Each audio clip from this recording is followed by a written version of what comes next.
I'm Sara Ravelo, And I'm Harleen Aurora. and we're from Period 3's English Literature class. Right. The chapters that we covered were Church and the Dentist. And now we're going to show you our discussion about them and their significance inside the chapter in the book. Alright, so about the dentist, speaking of Kurt Lemon. Kurt Lemon, as a character, is extremely proud. Right. He has a tendency to show off to others, which is why he goes back to get his tooth pulled at the end. Yeah, he seems to be insecure as a person and needs the reassurance of others to heighten his self-esteem. Which is why at the fact of his embarrassing passing out in the dentist's office, it took him to the extreme of getting a tooth pulled that wasn't even bad. Right. He uses his trip back to the dentist as a way to rationalize his embarrassment before. And it shows that he's mentally unsettled and is probably not confident with who he is as a person. Yeah, exactly. I mean, he's all smiles in the end because he feels that by getting his tooth pulled, he has regained his position as superior, or at least gained some respect by it. Right. So now talking about the events that happen in the chapter. There's a series of events that happen to expand on O'Brien's whole purpose of writing the chapter, which is to explain why Kurt Lemon was more of an annoying figure to him. He's not exactly a flattering person, and his psychological state is very unsettled.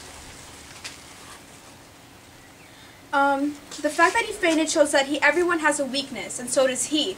And the other people accept it too, but when he goes back to the dentist to get the tooth pulled out, it shows that he has a mental complex, basically. Yeah. Tim O'Brien basically wanted us to see through this, that everyone had a flaw, and that even though he wasn't exactly best friends with Lemon, he had his reasons why.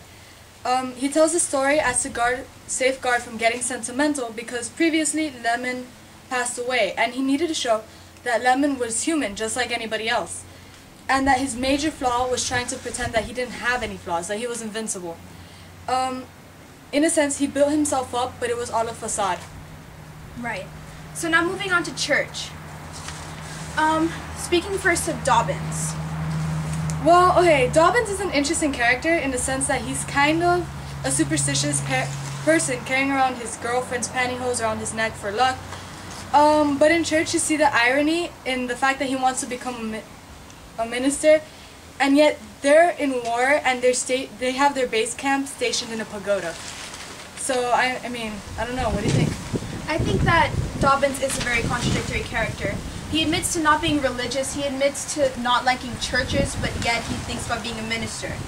And, in a sense, his wrapping his stockings around his neck, of the girlfriend's stockings around his neck, and all his actions in previous chapters show that he practices a religion of his own, basically, and he's very superstitious, which is actually kind of sacrilegious when you think about it.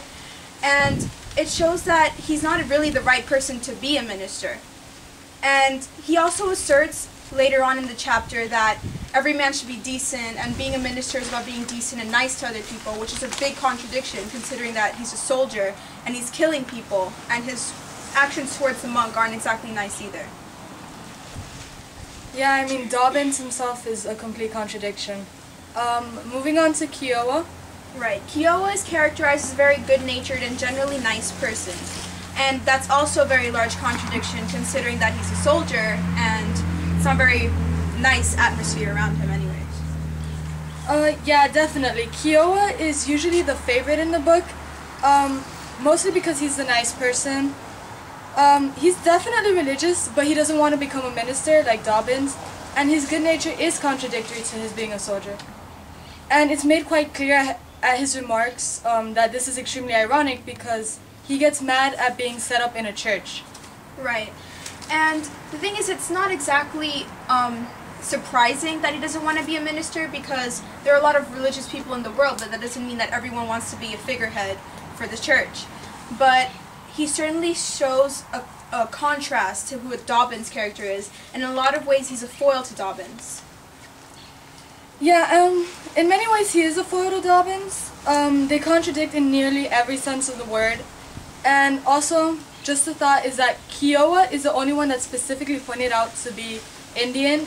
They don't make specific race relations in the book besides the fact that Kiowa is Indian. And this could be the reason for some character differences as to why he was brought up conservative, why he carries around the New Testament. and why he never curses. But you know, in Dobbin's case, he definitely wasn't brought up this way.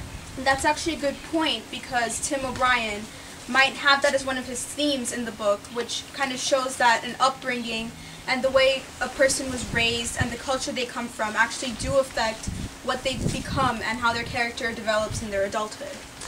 Yeah, because every event in the chapter seems to be a contradiction. You realize that O'Brien believes everything eventually contradicts itself. He didn't want to go to war, but he got drafted. Keogh is a religious one, but he doesn't want to become a minister. Dobbins is the non-religious one, but he's the one that wants to become a minister. The monks themselves are refugee soldiers, and they're supposed to not condone violence. So, they even help the soldiers clean their guns, and so it's kind of like they're supporting it. But everything becomes inverted in war, and the thing is, no one will judge them because they're at war, and they can't help the circumstances under which they find themselves. So there you go, guys. The end.